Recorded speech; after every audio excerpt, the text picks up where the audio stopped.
प्रिय विद्यार्थियों, टॉपिक है प्रधानमंत्री कार्यालय, जिसको सामान्यतः बोलचाल की भाषा में हम पीएमओ के नाम से ज़्यादा जानते हैं। प्रधानमंत्री कार्यालय की स्थापना प्रधानमंत्री पंडित जवाहरलाल नेहरू द्वारा 1947 में प्रधानमंत्री सचिवालय के नाम से की गई थी। यानी इसकी स्थापना 1947 में हुई थी और उस समय हमारे प्रधानमंत्री पंडित जवाहरलाल नेहरू जी थे और इसकी स्थापना प्रधानमंत्री सचिवालय के नाम से की गई थी, जिसे आज हम प्रधानमंत्री कार्यालय पीएमओ कहते हैं। प्रधानमंत्री सचिवालय का नामकरण जून 1977 में ये प्रधानमंत्री कार्यालय किया गया। यानी स्थापना के समय प्रधानमंत्री सचिवालय इसका नाम था, लेकिन जून 1977 में इसका नाम बदल दिया गया था और प्रधानमंत्री कार्यालय किया गया था। भारत सरकार के कार्यावंटन जो नियम 1961 है, उसके अंतर्गत प्रधानमंत्री जो कार्यालय है उसको एक विभाग का दर्जा प्राप्त है। यानी कि इसकी जो इनको प्रधानमंत्री जो कार्यालय है उसका जो स्टेटस है वो एक विभाग के रूप में है।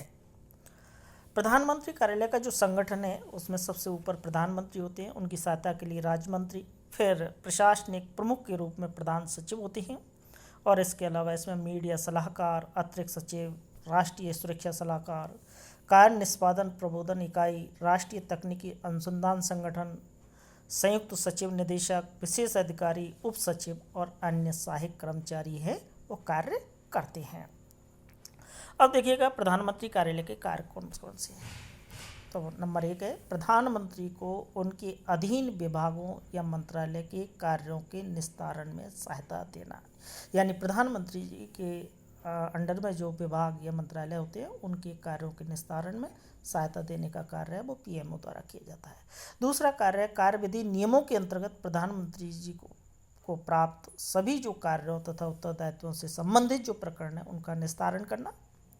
तीसरा है प्रधानमंत्री को राष्ट्रीय एकता परिषद, अंतर्राज्यीय प्राधिकरण, राष्ट्रीय दक्षता विकास परिषद, गंगा नदी बेसिन प्राधिकरण, राष्ट्रीय आपदा प्राधिकरण, राष्ट्रीय जनसंख्या आयोग के पदेनाध्यक्ष के रूप में कर्तव्यों से संबंधित निर्वहन में सहायता देना।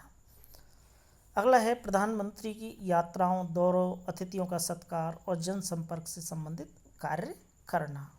इसके अलावा प्रधानमंत्री के पास आने वाली शिकायतों, गंभीर प्रकरणों, नीतिगत मामलों की छानबीन करना और प्रशासनिक सहायता उपलब्ध कराना। इसके अलावा प्रधानमंत्री राष्ट्रीय राहत कोष, प्रधानमंत्री राष्ट्रीय सुरक्षा कोष और अन्य कोषों पर प्रशासनिक नियंत्रण एवं प्रकरण निस्तारण करना। इसके अलावा भ्रष्टाचार के मामलों में नियंत्रक संगठन की भूमिका निभाना, कैबिनेट सचिवालय, प्रधानमंत्री हाउस और अन्य विभागों के मध्य संबंध स्थापित करना, महत्वपूर्ण नीतिगत प्रकरणों को संपूर्ण विवरण सहित प्रधानमंत्री को प्रस्तुत करना, प्रधानमंत्री को संसदीय प्रश्नों के उत्तर में सहायता प्रदान करना, प्रधानमंत्री की विशेष समितियों जैसे व्यापार तथा उद्योग पर आर्थिक मामले सलाहकार परिषद, रक्षा मामलों की समिति इत्यादि को प्रशासनिक सहायता प्रदान करना। तो कहने का तात्पर्य है कि पीएमओ अर्थात प्रधानमंत्री कार्यालय है वो इस प्रकार से अपनी भूमिका का निर्वहन करता है। Thank you.